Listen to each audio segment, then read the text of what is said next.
Márcia Silva saiu do mercado quando a tarde já começava a cair pesada e silenciosa sobre o caminho de terra batida. O céu de Pouso Verde tinha aquele tom de lilás cansado, típico dos dias de outono, e o vento que soprava das colinas trazia um cheiro de mato úmido, fumaça de lenha e terra revolvida pela chuva que ameaçava chegar. Ela puxava com esforço um pequeno carrinho de madeira, cuja roda esquerda rangia em um protesto constante a cada volta completa que dava no solo irregular. No carrinho, não levava quase nada que pudesse ostentar. Apenas um saco pequeno de farinha comprado fiado, 3 cebolas murchas, um maço de ervas baratas e um rolo de tecido grosso que uma vizinha lhe dera para remendar em troca de alguns trocados. Logo atrás, caminhava Lucas, seu filho de apenas 6 anos. Com as mãos miúdas enterradas nos bolsos do casaco gasto e o olhar atento a cada pequena pedra ou inseto que cruzava seu caminho. Ao lado do menino seguia Mel, o burrico cinza de orelhas longas e expressivas, que era tão teimoso quanto uma porta trancada e parecia estar sempre com uma fome que nunca chegava ao fim. "Mel, não faça isso!" exclamou Lucas ao ver o animal esticar o focinho em direção ao rolo de tecido no carrinho. O bicho conseguiu morder apenas uma pontinha antes de ser afastado. "Eu já te disse que isso não é comida, seu bobo", repreendeu o menino com um tom de voz que tentava imitar a autoridade da mãe. Mel moveu as orelhas como se a explicação não fosse convincente o suficiente para o seu estômago vazio.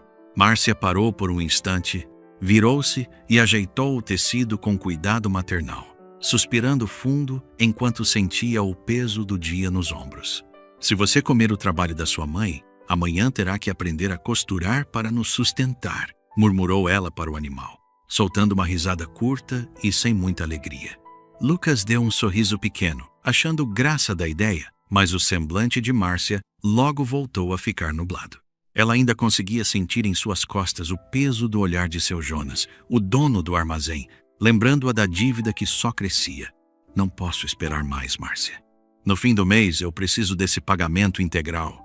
Senão você já sabe o que assinou como garantia", dissera ele com uma frieza que doía mais do que um grito.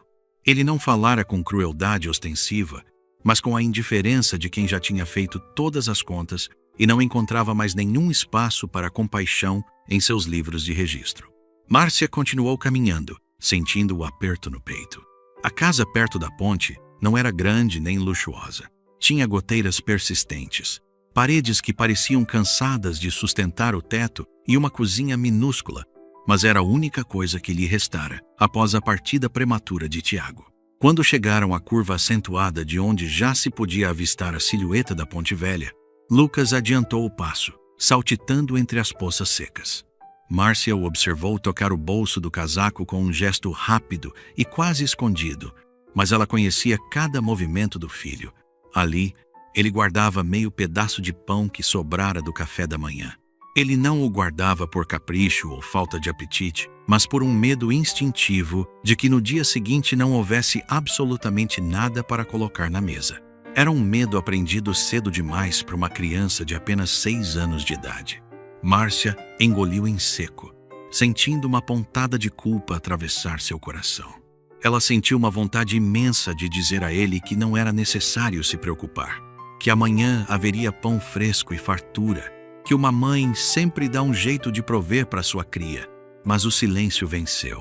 Ela não queria mentir para o filho, e sabia que, às vezes, o silêncio era menos doloroso do que uma promessa vazia que o amanhecer poderia desmentir cruelmente. Lucas percebeu que estava sendo observado e baixou a cabeça, sentindo-se descoberto em sua pequena estratégia de sobrevivência. "Eu não estou com muita fome agora, mamãe", disse ele em um sussurro, tentando disfarçar a importância do pão guardado. Márcia se agachou com dificuldade, devido ao cansaço, e ajeitou a gola do casaco dele para protegê-lo do vento frio que subia do rio. "Tudo bem, meu amor. Guarde se quiser. Pode ser para o caso da Mel decidir comer o nosso café da manhã amanhã", brincou ela, tentando aliviar o peso da atmosfera. O burrico soltou um zurro alto exatamente naquele momento, como se estivesse protestando contra a acusação ou talvez concordando com a possibilidade. Ao cruzarem a estrutura de pedra da ponte, o som da água correndo estreita entre as rochas lá embaixo parecia um lamento constante. Mais adiante, em um plano um pouco mais elevado, erguia-se a silhueta imponente e sombria da velha pousada da Ponte Velha. Anos atrás, aquele fora um lugar de celebração, de passagem e de muitas histórias contadas ao redor de mesas fartas. Agora, parecia apenas uma carcaça de madeira e pedra contra o mundo, com suas janelas apagadas e o portão grande e pesado, que mais parecia uma boca selada para sempre do que uma entrada acolhedora. A praça principal de Pouso Verde, localizada logo em frente à igreja de pedras coloniais, estava quase completamente deserta quando Márcia, Lucas e o burrico Mel passaram por ali. Os feirantes já tinham desmontado suas barracas de madeira, e tudo o que restava eram algumas folhas de couve pisoteadas pelo chão, caixas vazias empilhadas nos cantos, e o cheiro acre das brasas apagadas, onde, horas antes, haviam assado pinhões para os passantes. O sino da igreja bateu uma única vez, um som grave que ecoou por todo o vale. Mel levantou a cabeça de imediato e zurrou com tanta força que um bando de pombas assustadas levantou voo do telhado da paróquia. A Mel acha que o sino está conversando com ela, mamãe, comentou Lucas, com um brilho de inocência nos olhos. Márcia estava prestes a responder com um sorriso, mas percebeu que o filho havia parado de caminhar subitamente. O menino ficou imóvel, com o olhar fixo nos degraus da igreja. Mamãe, olha lá! Sussurrou ele, apontando discretamente. Sentados nos degraus de pedra fria, em um canto meio escondido pela sombra do portal, estavam dois idosos. O homem vestia um paletó marrom que parecia fino demais para o frio que se intensificava e segurava uma bengala de madeira escura entre as mãos ossudas. Ele mantinha os olhos abertos, mas eles pareciam fixos em algum ponto inexistente no horizonte, sem enxergar nada com clareza ao seu redor. Ao lado dele, uma mulher pequena, de cabelos brancos presos em um coque apressado e desordenado, apertava contra o peito uma bolsa de pano que parecia estar quase vazia. A carruagem já chegou? Perguntou a idosa com uma voz trêmula que carregava uma esperança frágil. Ninguém lhe respondeu. Alguns metros dali, um homem que terminava de varrer o chão de sua loja fez de conta que não tinha ouvido o questionamento da senhora. A carruagem já chegou, repetiu ela, agora com um pouco mais de urgência, olhando ansiosa para o início da estrada de terra. Temos que deixar o quarto pronto de imediato. O hóspede não pode encontrar os lençóis frios. Seria uma desfeita imperdoável. O senhor ao lado dela baixou a cabeça, soltando um suspiro carregado de uma exaustão que não era apenas física, mas da alma. Eunice, murmurou ele, com uma voz rouca e cansada. Não há carruagem alguma vindo para cá. Você sabe disso, minha querida. Márcia sentiu o impulso inicial de continuar caminhando, de ignorar aquela cena e seguir para a segurança de sua própria casa. Não era por falta de bondade, mas por puro esgotamento. Ela carregava farinha fiada, devia dinheiro à metade da vila, não tinha pão sobrando em sua despensa e sentia-se tão próxima do seu próprio limite que temia que qualquer peso extra pudesse fazê-la desabar. Ela apertou a corda que puxava o carrinho e chamou o filho com suavidade. Vamos, Lucas. Está ficando tarde e o frio vai apertar. O menino, porém, não se moveu 1 centímetro sequer. Mamãe, eles estão sozinhos no escuro, disse ele, com aquela lógica direta e desarmante que só as crianças possuem. Eu sei, meu filho. Mas logo alguém deve vir buscá-los, respondeu Márcia, embora soubesse no fundo do seu ser que aquelas palavras eram mentirosas. Lucas colocou a mão no bolso onde guardava o seu meio pedaço de pão e olhou novamente para os idosos com uma expressão de profunda preocupação. Mamãe, se nós os deixarmos aqui, quem vai lembrar? Luz que a noite já chegou e que faz muito frio. Márcia fechou os olhos por um breve instante, sentindo o peso daquela pergunta. Não foi um apelo dramático ou um choro insistente. Foi apenas a dúvida honesta de uma criança que ainda não tinha aprendido as desculpas que os adultos usam para justificar a própria indiferença. Ela soltou a corda do carrinho, respirou fundo e se aproximou dos degraus da igreja com passos lentos. Boa tarde, disse ela, com a voz mais doce que conseguiu encontrar. Vocês têm para onde ir nesta noite tão fria? O idoso levantou o rosto em direção ao som. Seus olhos buscaram a origem da voz de Márcia, mas pareciam perdidos em uma névoa constante. Não queremos causar nenhum incômodo, minha senhora, respondeu ele com uma dignidade que o tempo não conseguira apagar. Não sou senhora, me chamo apenas Márcia. A idosa sorriu fracamente, mas seus olhos continuavam distantes. Clara, você já acendeu o forno para o pão de amanhã? Perguntou ela, confundindo Márcia com alguém de seu passado. O senhor baixou a voz e explicou. Às vezes, ela se perde em outras épocas. Por favor, não ligue. Meu nome é Afonso Rocha e esta é minha esposa, Eunice. Vocês estão esperando por alguém específico? Perguntou Márcia, já desconfiando da resposta. Afonso demorou a responder, seus dedos se fechando com mais força ao redor da bengala. Esperávamos que alguém tivesse um pouco de piedade de nós nesta noite, Márcia. Ela sentiu o frio nas mãos e uma incerteza terrível na mente. Ela sabia que não devia levá-los. Não tinha camas extras, não tinha comida farta, não tinha forças para carregar os problemas de desconhecidos. Mas ao olhar para Eunice, que tremia sem reclamar, e para Afonso, que tentava manter a postura mesmo sentado em uma pedra gélida, ela viu o reflexo do que poderia ser seu próprio futuro. Lucas não disse uma palavra, apenas observava a mãe com uma expectativa silenciosa que parecia julgar sua decisão. Márcia respirou o ar gelado da tarde e tomou uma decisão que mudaria tudo. Minha casa é muito pequena e humilde, começou ela. E a sopa de hoje será bem rala, mas garanto que haverá um teto sobre suas cabeças. Afonso virou o rosto na direção dela, surpreso. Nós não temos como lhe pagar, Márcia. Não temos nada além do que carregamos. Ela deu um sorriso triste e respondeu. Eu não perguntei sobre pagamento, seu Afonso. Agora venham, antes que a escuridão tome conta de tudo.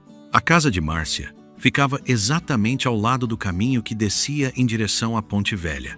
De dia, a construção parecia apenas humilde, mas sob o manto da noite, ela parecia ainda menor e mais frágil. O telhado de barro tinha várias telhas deslocadas pelo tempo, o quintal era um espaço estreito de terra batida e, em uma das quinas externas, 2 panos remendados secavam pendurados em um arame. Ao lado de um muro baixo, ficava o abrigo improvisado de Mel, que recebeu os recém-chegados com um zurro prolongado, como se estivesse anunciando para toda a vizinhança que não aceitava hóspedes sem uma apresentação formal. Fique calmo, Mel, disse Lucas, aproximando-se do animal e acariciando seu pescoço. Eles não vieram para comer as suas cenouras, são amigos.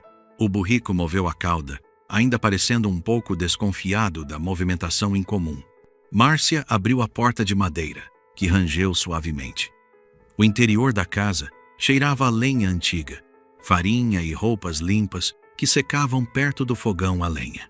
Não havia nenhum luxo ali, mas cada objeto parecia ter seu lugar sagrado.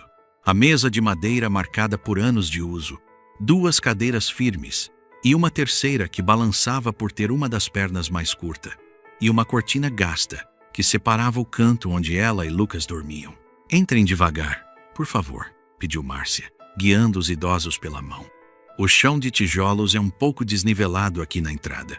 Afonso apoiou a mão trêmula no marco da porta antes de dar o primeiro passo para dentro. Seus dedos percorreram a textura da madeira com uma delicadeza quase reverente. É uma boa porta, murmurou ele, para a surpresa de Márcia. Ela é velha e está cheia de frestas, seu Afonso, respondeu ela com honestidade. Velhice não é defeito, minha jovem. Ela ainda sabe como se fechar contra o frio lá fora, e isso é o que realmente importa, disse ele com sabedoria. Eunice entrou logo atrás e aspirou o ar da cozinha com um sorriso nostálgico. Aqui já se amassou muito pão, afirmou ela com convicção.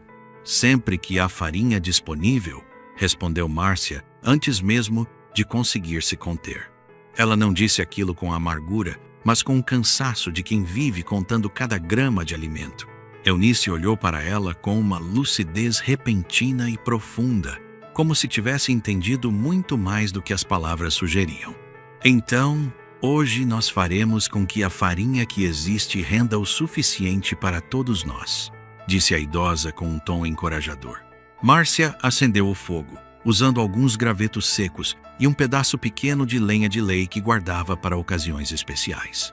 Colocou uma panela de ferro com água no fogo, cortou as 3 cebolas que trouxera do mercado, adicionou algumas ervas do quintal e um punhado escasso de farinha para engrossar o caldo. Lucas observava tudo em silêncio absoluto, sentado em um banquinho baixo. Ele sabia pela cor do caldo que aquela sopa seria muito mais rala do que o normal. Ele também sabia que sua mãe estava, naquele exato momento, fazendo contas mentais sobre o que sobraria para o café da manhã. Afonso sentou-se na cadeira que balançava. Assim que encostou o peso do corpo, a perna curta da mobília protestou com um estalo seco. Esta cadeira está tentando se despedir da vida, comentou ele com um leve sorriso. Lucas se aproximou de imediato, interessado. Dá para consertar, seu Afonso? Perguntou o menino. O idoso tocou a junção da madeira com as pontas dos dedos, inclinou a cabeça como se estivesse ouvindo um segredo e respondeu: quase tudo o que range ou balança está apenas pedindo um pouco de ajuda, meu rapaz, e não um enterro definitivo. Márcia serviu a sopa em 4 tigelas de barro pequenas. Ao olhar para sua própria porção, ela a dividiu novamente, colocando uma parte extra na tigela de Lucas. O menino percebeu o gesto e tentou protestar. Mamãe, eu não estou com tanta fome assim. Pode ficar com mais. Márcia apenas sorriu e afagou o rosto dele. Eu também não estou, meu filho. Coma tudo para crescer forte. Ambos mentiram um para o outro com uma ternura que preenchia o espaço vazio entre as tigelas. Eunice tomou a primeira colherada e seus olhos se encheram de lágrimas de imediato. Márcia ficou preocupada, achando que a comida estava ruim ou sem tempero. Está muito salgada, dona Eunice? Peço desculpas, eu. A idosa negou com a cabeça, secando uma lágrima que escorria pelo rosto vincado. Não é o sal, minha querida. É que esta sopa tem cheiro de cozinha acesa enquanto a chuva cai lá fora. Tem cheiro de antigamente. Afonso baixou a cabeça e por um longo momento ninguém disse mais nada. O único som na pequena casa era o estalar da lenha no fogão, o assobio do vento contra as telhas e o som rítmico de Mel batendo o focinho na porta do estábulo, pedindo atenção. Nos dias que se seguiram àquela primeira noite, a pequena casa de Márcia começou a passar por uma transformação silenciosa, mas profunda. Não surgiram moedas de ouro sob os tapetes, nem sacos de farinha apareceram magicamente atrás da porta, mas a rotina ganhou um novo ritmo, um calor mais distribuído entre todos. Afonso Rocha acordava muito cedo, antes mesmo do sol apontar no horizonte de Pouso Verde. Ele pedia a Lucas que organizasse as poucas ferramentas sobre a mesa. Um martelo pesado, alguns cravos tortos que haviam sido recuperados, uma lima gasta e um pedaço de couro velho. O idoso tocava cada objeto com uma precisão impressionante, reconhecendo-os pelo peso, pela temperatura e pela textura. O martelo menor primeiro, pedia ele. Lucas entregava e ficava boquiaberto. Como o senhor sabe que é o pequeno sem olhar, seu Afonso? O velho ria baixo e explicava. Porque o pequeno tenta parecer importante e faz mais barulho quando toca a madeira, mas pesa muito menos que o seu irmão mais velho. Lucas dava risadas puras e Márcia, enquanto costurava perto da janela para aproveitar a luz, ouvia as conversas com um aperto de esperança no peito. Afonso consertou o trinco da porta que antes se abria sozinha com qualquer lufada de vento. Ajustou uma dobradiça que rangia como um fantasma todas as noites.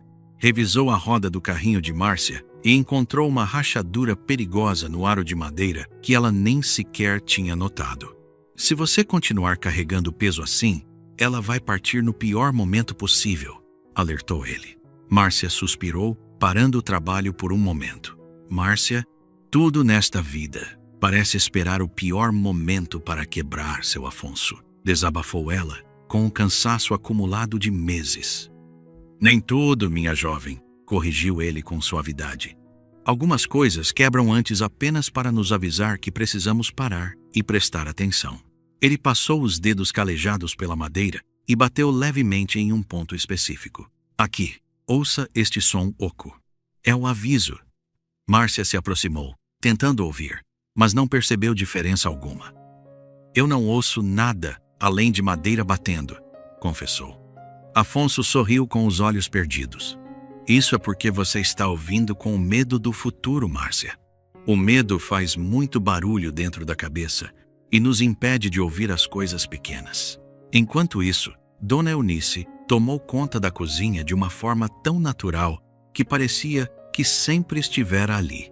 Ela não dava ordens nem impunha sua vontade, apenas fazia perguntas que levavam à organização. Onde você guarda o sal, querida? E a farinha mais antiga? Márcia explicava que não havia farinha antiga, apenas a que sobrava do dia. Então vamos ensinar a farinha nova a durar mais tempo, dizia Eunice. Ela mostrou a Márcia segredos de economia que só décadas de fogão poderiam ensinar.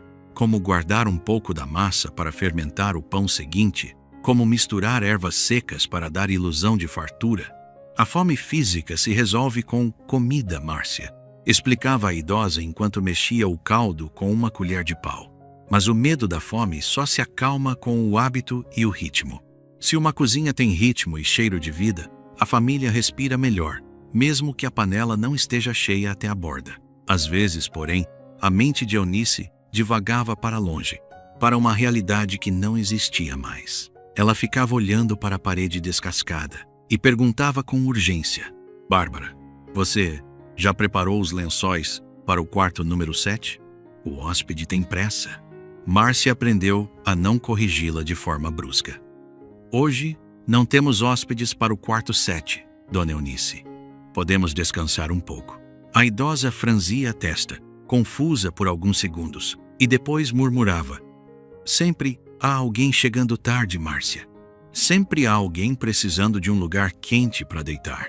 Nessas horas, um calafrio percorria a espinha de Márcia, não por medo da loucura, mas porque as palavras daquela mulher pareciam vir de um lugar de muita dor e de uma vida que fora arrancada à força de suas mãos.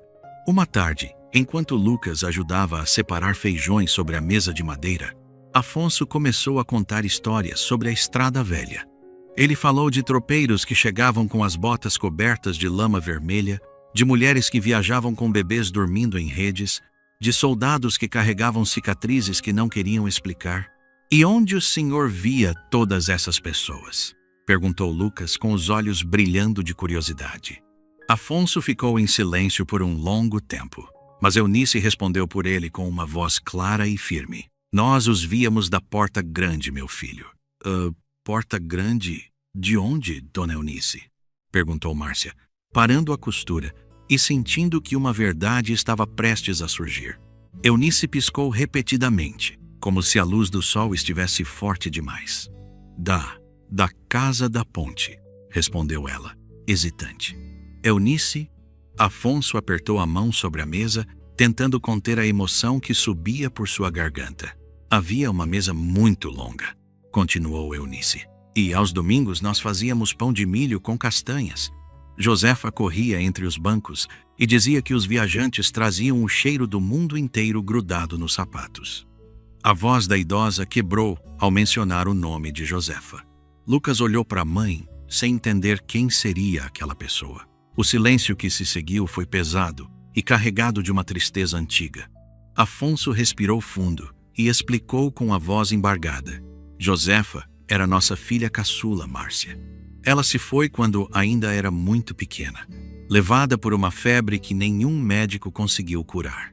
Eunice baixou os olhos e a lucidez que tivera instantes antes começou a se desfazer como fumaça ao vento.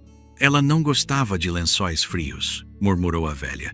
Dizia que uma cama gelada faz a gente chorar sem saber por quê. A chuva intensa chegou 3 noites depois daquela conversa. Começou como um sussurro quase imperceptível sobre as telhas de barro e rapidamente se transformou em um temporal que castigava a pequena estrutura da casa. Márcia precisou espalhar baldes e latas de metal por vários cantos. Uma goteira no canto da cozinha, outra perto da parede onde o rastro de água descia como uma lágrima infinita. Lucas dormia profundamente, abraçado ao seu casaco velho, enquanto Mel, do seu estábulo improvisado, soltava zurros de protesto contra o céu cada vez que um trovão mais forte ecoava pelas montanhas de Pouso Verde. Márcia não conseguia conciliar o sono. Sua mente era um campo de batalha entre a preocupação com a dívida que vencia em poucos dias e as histórias fragmentadas que Afonso e Eunice haviam contado. Ela pensava na pousada da Ponte Velha, aquele edifício majestoso que agora estava fechado e em ruínas. De repente, ela ouviu um barulho vindo da cozinha. Não foi um estrondo, mas um toque sutil na madeira da porta. Ela se levantou de imediato, cobrindo-se com um xale, e percebeu que o lugar onde Eunice dormia estava vazio. Ao sair para o pequeno quintal, Márcia sentiu o impacto da água gelada em seu rosto. Ela viu a silhueta da idosa perto do portãozinho de ripas, vestindo apenas a camisola e uma manta mal colocada sobre os ombros, olhando fixamente para a estrada escura. Dona Eunice, chamou Márcia com cuidado para não assustá-la. A idosa não se virou. Parecia em transe. Josefa, feche a janela do quarto 3, disse ela com uma urgência que partia o coração. Aquele viajante está com muita tosse e o vento da serra é cruel com quem está doente. Márcia se aproximou devagar e tocou suavemente o braço da senhora. Não há hóspedes aqui fora, Dona Eunice. Vamos entrar, a senhora vai acabar ficando doente com toda essa chuva. Eunice apertava algo contra o peito com as duas mãos. Algo que ela protegia como se fosse o seu próprio coração. A chave, sussurrou ela. Eles não podem trancar a cozinha sem mim. Se o forno apagar, a alma da casa morre. Márcia ficou paralisada por um momento sob a chuva torrencial. Que chave, minha senhora? De que cozinha a senhora está falando? Afonso apareceu na porta da casa, apoiando-se pesadamente em sua bengala. Eunice, venha para dentro, pediu ele com uma dor profunda na voz. A idosa finalmente se virou para ele, com o rosto banhado pela chuva e pelas lágrimas. Afonso, eles querem apagar o fogo. Se o fogo apagar, as pessoas vão passar pela ponte e não saberão que aqui existe um lugar para elas. O velho baixou a cabeça, derrotado pelas lembranças. Márcia guiou Eunice de volta para o calor da cozinha. Secou seus cabelos com um pano limpo e preparou um chá de ervas para acalmá-la. Quando Eunice finalmente relaxou e se sentou perto das brasas, ela ainda mantinha a mão fechada sobre o objeto misterioso. Ela abriu a palma da mão devagar e revelou uma chave antiga, feita de ferro escuro e pesado, amarrada a um fio de lã vermelha já gasto pelo tempo. Márcia olhou para a peça com reverência. Dona Eunice, essa é a chave da pousada? Perguntou em um sussurro. Afonso foi quem respondeu, sentando-se à mesa com um suspiro que parecia carregar séculos de cansaço. Sim, Márcia. É a chave da cozinha da pousada da Ponte Velha. Márcia sentiu um peso novo no ar daquela cozinha pequena. As pessoas na vila dizem que a pousada foi vendida há muitos anos por vocês. Afonso apertou os lábios e seus dedos buscaram a borda da mesa para encontrar apoio. As pessoas repetem o que os poderosos querem que seja dito, Márcia. Nós nunca quisemos vender aquele lugar. Aquela pousada era a nossa vida, a nossa história. O lugar onde Josefa nasceu e onde cada pedra tinha o suor do meu trabalho e o carinho da Eunice.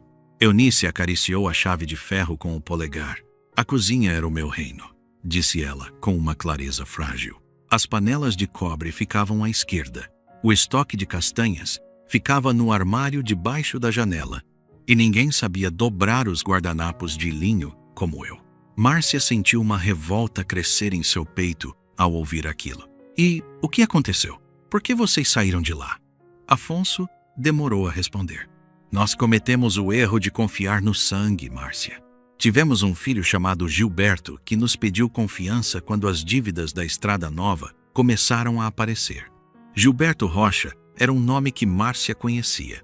Era o homem que agora administrava a pousada como se fosse um depósito de mercadorias. Um homem de olhar duro e palavras curtas. Ele nos disse que era apenas um papel de proteção, explicou Afonso. Disse que era para garantir que ninguém tomasse a pousada de nós enquanto ele resolvia as finanças. Nós assinamos, Márcia. Um pai velho e uma mãe cansada acreditam que um filho nunca usaria a própria herança como uma armadilha. Eunice voltou a se balançar suavemente. Depois eles levaram as minhas panelas, trancaram o forno e disseram que nós precisávamos descansar. Mas ninguém descansa quando o coração fica trancado do lado de fora de casa. Gilberto Rocha chegou à casa de Márcia em uma manhã de sol pálido, acompanhado por sua esposa, Bárbara. Ele não bateu com a força de um agressor, mas chamou 2 vezes com a firmeza de quem está acostumado a ver portas se abrirem por puro temor à sua autoridade. Ele vestia um terno escuro impecável, botas engraxadas que não pareciam pertencer aos caminhos de terra de Pouso Verde, e trazia o chapéu nas mãos em um gesto de falsa modéstia. Havia nele uma rigidez austera, uma cortesia que não carregava nenhum calor humano em seus olhos cinzentos. Márcia estava terminando de amassar uma pequena porção de pão quando ouviu os batidos. Lucas, sentado ao lado de Afonso, estava aprendendo a lixar um pedaço de madeira. Ao abrir a porta, Márcia soube exatamente quem era o homem antes mesmo de ele se apresentar. "Bom dia", disse ele, com uma voz modulada. "Você deve ser Márcia Silva. Eu sou Gilberto Rocha, filho de seu Afonso e dona Eunice." Atrás dele, Bárbara observava cada detalhe da casa com um ar de superioridade indisfarçável. As paredes manchadas, o saco de farinha quase vazio e o menino com roupas remendadas. "Entrem, por favor", convidou Márcia, mantendo a postura firme, apesar do frio que sentia no estômago. Gilberto entrou e olhou para o pai com uma expressão de falsa preocupação paternal. "Papai, nós ficamos desesperados quando soubemos que vocês haviam fugido novamente. Imaginem o perigo que correram nessas estradas", disse ele, tentando soar carinhoso. Afonso, ao ouvir a voz do filho, soltou o pedaço de madeira que segurava. O som seco do objeto atingindo o chão foi o único sinal de sua agitação. O velho não se moveu, mas seus dedos se agarraram à bengala com uma força impressionante. Eunice levantou a cabeça e, ao ver Gilberto e Bárbara, sua expressão mudou de imediato para um terror mudo. Ela retrocedeu até o canto da cozinha, esbarrando no banco onde Lucas estava sentado. O menino correu para segurar a mão da idosa, sentindo o tremor que vinha dela. "Viemos buscá-los para levá-los de volta a um lugar seguro e confortável", anunciou Bárbara com um sorriso que não chegava aos olhos. "Essa casa é pequena demais para pessoas da idade de vocês. E certamente a dona Márcia já tem problemas demais para cuidar de estranhos." Márcia se colocou entre os visitantes e os idosos.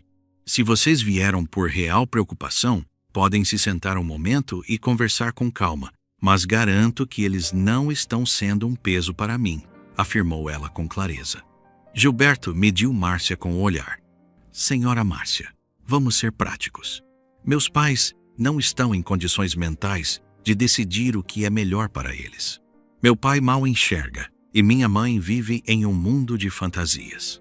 Eles precisam de cuidados profissionais que a senhora, com sua situação financeira delicada, não pode oferecer." Afonso falou então, com uma voz baixa, mas que ecoou por toda a sala. "Não me chame de pai, se a sua única intenção é me trancar em um quarto escuro novamente, Gilberto." O silêncio que se seguiu foi cortante. Gilberto apertou a mandíbula, perdendo por um segundo a máscara de civilidade. "Vejam só, ele nem sabe o que diz. É por isso que precisamos levá-los agora mesmo." Bárbara soltou um suspiro de impaciência e acrescentou: "Essa casa nem parece adequada para criar uma criança, quanto mais 2 idosos doentes. A higiene aqui parece questionável." Márcia sentiu o golpe baixo, mas não recuou. "Meu filho pode ter pouca comida na mesa, dona Bárbara, mas ele nunca dormiu em um quarto com a porta trancada por fora, para não incomodar os donos da casa, retrucou ela, lembrando-se das histórias que Afonso contara sobre o período em que viveram sob a vigilância do filho.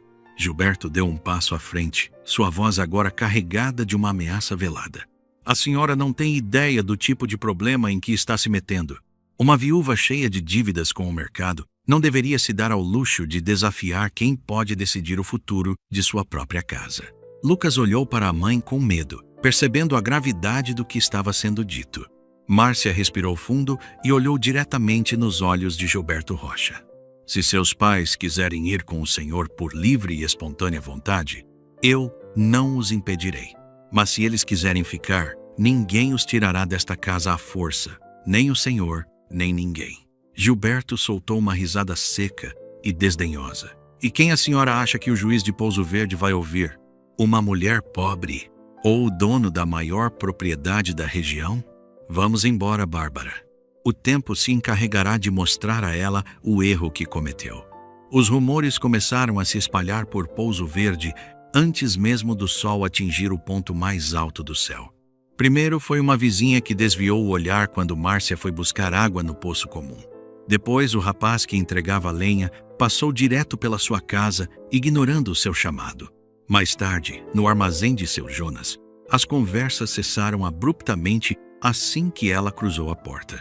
Márcia entendeu de imediato que Gilberto Rocha não estava perdendo tempo em destruir a pouca reputação que ela ainda possuía na vila. Ela colocou uma pequena lista sobre o balcão do armazém. Um pouco de sal, óleo e, se fosse possível, mais um saco de farinha. Seu Jonas leu o papel sem sequer levantar os olhos para ela. Não posso mais lhe vender fiado, Márcia. Sinto muito, disse ele com uma voz monótona. Márcia sentiu o chão fugir sob seus pés. Mas, seu Jonas, nós sempre tivemos esse acordo até o fim do mês. Eu vou pagar tudo com os remendos que estou fazendo. O homem finalmente olhou para ela, e havia neles uma mistura de pena e medo. As coisas mudaram, Márcia. Tem gente importante dizendo que você está se aproveitando de idosos doentes para tentar tomar o que não é seu. O senhor realmente acredita nisso? O senhor me conhece há anos, exclamou ela com a voz trêmula de indignação. Jonas limpou o balcão com um pano encardido e respondeu baixo. O que eu acredito não importa aqui. O que importa é que se você não quitar sua dívida integralmente na próxima semana, eu serei obrigado a executar a garantia. E você sabe o que isso significa. A sua casa passará para o nome de quem assumir a dívida no seu lugar. Márcia soube exatamente quem estava por trás daquela manobra. Ela saiu da loja sem levar nada, sentindo o peso do mundo esmagar seus ombros. Ao chegar em casa, encontrou Lucas sentado perto de Mel, com os olhos vermelhos de quem tentara esconder o choro. O que aconteceu, meu filho? Perguntou ela, abraçando-o com força. O filho da padeira disse que você é uma sequestradora de velhinhos e que a polícia vai te levar, contou o menino entre soluços. Márcia fechou os olhos, tentando conter as próprias lágrimas. Ela se ajoelhou na frente de Lucas e segurou suas mãos pequenas. Olhe para mim, Lucas. Você sabe por que o seu Afonso e a dona Eunice estão aqui? O menino assentiu. Porque eles não tinham para onde ir e estavam com frio. Exatamente. E isso é a única coisa que realmente importa diante de Deus. Não importa o que as pessoas lá fora digam, afirmou ela, com uma convicção que tentava fortalecer a si mesma tanto quanto ao filho. Mas por dentro, o medo era uma sombra escura. Ela sabia que a justiça, muitas vezes, não enxergava o coração, mas apenas os documentos e o poder financeiro. De volta à cozinha, encontrou Afonso sentado perto da janela, com o casaco posto. Nós vamos embora, Márcia, disse o idoso com uma tristeza profunda. Já trouxemos problemas demais para o seu teto. Eunice estava ao lado dele, com sua trouxa de pano já preparada. Não queremos que você perca sua casa por nossa causa, querida, murmurou a idosa. Márcia sentiu uma onda de determinação percorrer seu corpo. Se vocês saírem agora, Gilberto ganha, e se ele ganhar, ele continuará tratando as pessoas como mercadorias. Se eu tiver que perder esta casa, que seja fazendo a coisa certa, declarou ela. Afonso olhou na direção da voz dela com um respeito renovado. Você é uma mulher de muita coragem, Márcia Silva. Tiago teria muito orgulho da esposa que deixou. Naquela noite, Márcia serviu a sopa com mãos firmes. Mel, o burrico, colocou a cabeça para dentro da janela aberta, como se quisesse participar da reunião familiar. Lucas deu a ele um pedaço de cenoura e o animal zurrou suavemente, quase como um agradecimento. Até a Mel sabe quem é de verdade nesta casa, comentou o menino, arrancando um sorriso genuíno de todos. Mas a paz durou pouco. Perto da meia-noite, um barulho estranho veio do quintal. Márcia pegou uma lamparina e saiu, apenas para encontrar a roda de seu carrinho de madeira completamente destruída, com sinais claros de que havia sido golpeada com um machado. Era o aviso final de Gilberto. Ele não pararia até que ela não tivesse mais meios de se sustentar. A pressão sobre a casa de Márcia tornou-se quase insuportável. Sem o carrinho, ela carregava tudo nos braços, o que limitava seu trabalho e a deixava exausta, enquanto seu Jonas, seguindo ordens de Gilberto, recusava qualquer ajuda. Mesmo assim, Afonso persistia em consertar a roda com paciência e improviso. Numa tarde, um homem chamado Ricardo Rocha chegou, revelando ser o filho de Afonso e Eunice. O reencontro foi carregado de emoção e Ricardo pediu perdão por ter acreditado nas mentiras do irmão. Ele trouxe documentos que provavam a fraude de Gilberto, reacendendo a esperança de justiça. Apesar disso, ainda faltava uma prova decisiva. Foi então que Eunice lembrou do livro de linho, guardado por Josefa, antiga governanta da família. Márcia e Ricardo foram encontrá-la e receberam o caderno, onde estavam registradas as ameaças e a pressão feitas por Gilberto para obter assinaturas falsas. Na audiência, diante dessas provas, a verdade veio à tona. O juiz devolveu a pousada a Afonso e Eunice e determinou que Gilberto respondesse por seus crimes, encerrando a injustiça. A vitória na justiça marcou apenas o começo de uma nova fase. A pousada da Ponte Velha reabriu como um verdadeiro lar acolhedor, cheio de vida, aromas de pão fresco e café. Márcia Silva passou a cuidar da cozinha com gratidão e dignidade, decidida a quitar sua dívida com trabalho honesto. Lucas crescia cercado de amor, aprendendo valores simples e essenciais, enquanto Mel, o burrico, se tornava símbolo de alegria no local. Mais importante que os bens recuperados foi a transformação interior de todos, que aprenderam com a coragem e a generosidade de Márcia. Essa história revela que a verdadeira riqueza está na empatia, na coragem e nos gestos de bondade, especialmente nos momentos de escassez. O tempo mostra a verdade. A ganância não se sustenta enquanto o bem persevera. Márcia provou que laços de alma podem ser mais fortes que os de sangue e que a dignidade não depende de posses, mas do que oferecemos ao próximo. No fim, o que permanece são as memórias de amor e solidariedade. A vida nos ensina que nunca é tarde para recomeçar, nem cedo demais para ser generoso, e que um coração aberto vale mais do que qualquer riqueza material.